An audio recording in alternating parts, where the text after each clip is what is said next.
Kita mulai berita pertama dari Jakarta ya. Hari pertama menjalankan peran sebagai Menteri Perdagangan, Zulkifli Hasan syok seluruh harga bahan pokok tinggi. Zulkifli Hasan berkunjung ke Pasar Cibubur memantau sejumlah kebutuhan seperti beras, daging, telur, dan juga cabai. Kios beras yang pertama didatangi diketahui memiliki harga beras yang cukup stabil. Daging yang kini sedang diserang wabah PMK juga menjadi perhatian dari belusukan Zulhas.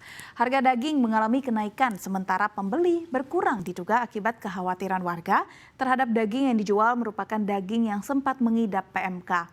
Pedagang telur yang ditemui Zulhas mengaku ada penurunan harga telur dari Rp32.000 menjadi Rp28.000 per kilogramnya. Meski demikian harga tersebut terhitung masih tinggi. Dalam belusukannya juga, Menteri Perdagangan Zulkifli Hasan mewanti-wanti produsen minyak goreng untuk mengutamakan kebutuhan masyarakat. Ia bahkan menyebutkan pengusaha sudah banyak mendapatkan untung, sehingga saat ini waktunya untuk memberikan harga minyak goreng yang terjangkau. Harga minyak goreng terpantau naik bahkan sempat cetak rekor di bulan Maret 2022. Harga minyak curah bahkan sempat menyentuh angka Rp20.000 per liter beberapa waktu lalu. Meski sudah melandai namun belum sesuai dengan harga eceran tertinggi ataupun HET yang berlaku yakni Rp14.000. Berbagai kendala di lapangan menjadi perhatian Zulhas, terlebih sejumlah bahan kebutuhan pokok mengalami kenaikan harga sehingga daya beli masyarakat menurun.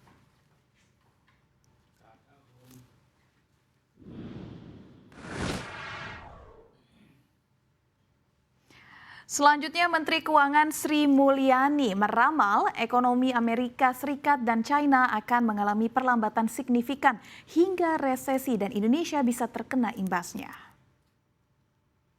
Hal ini senada dengan ramalan Bank Dunia yang menyebutkan Amerika Serikat yang tumbuh pada 2021 sebesar 5,7% harus rela turun menjadi 2,5% tahun ini. Sementara ekonomi China hanya tumbuh 4,3% pada tahun 2022, jauh lebih rendah dibandingkan 2021 yang mencapai 8,1%. Pelemahan ekonomi negeri Paman Sam tersebut disebabkan oleh lonjakan inflasi yang kini sudah mencapai 8,6% year on year, yang diatasi dengan kenaikan suku bunga acuan yang agresif. Sementara China, perlambatan ekonominya dipicu oleh penyebaran COVID-19 yang meningkat sejak awal tahun. Beberapa kota dikunci alias lockdown, salah satunya Shanghai yang merupakan penopang ekonomi negeri tirai bambu tersebut. Kedua negara tersebut adalah mitra dagang utama Indonesia.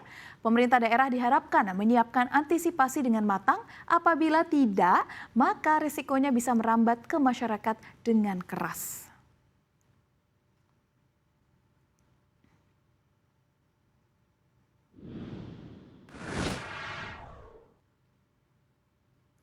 Dari dalam negeri kita bergeser ke informasi internasional.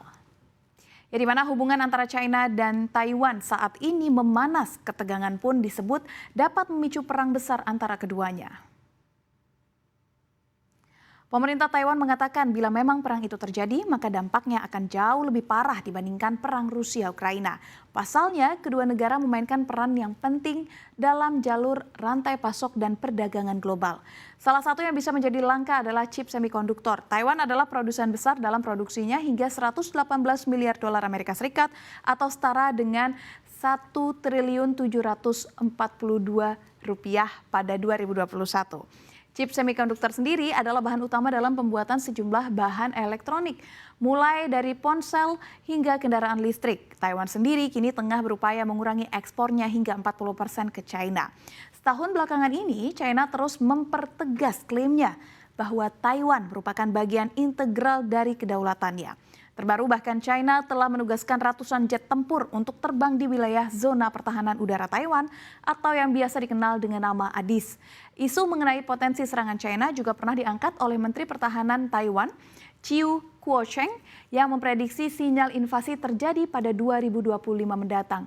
Sementara itu Amerika Serikat sendiri saat ini getol dalam membela Taipei dan menentang klaim Beijing. Bahkan Presiden Amerika Serikat Joe Biden pun mengatakan bahwa Washington akan melakukan campur tangan secara militer jika China tetap mencoba untuk mengambil Taiwan dengan paksa.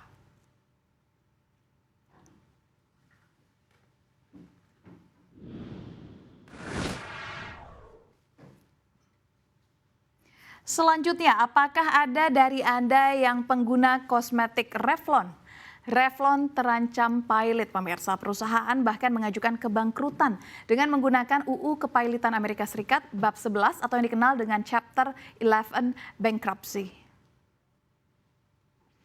Pembuat cat kuku dan lipstik mencatatkan aset dan kewajiban antara 1 miliar US dollar atau setara dengan 14 triliun dan 10 miliar US dollar.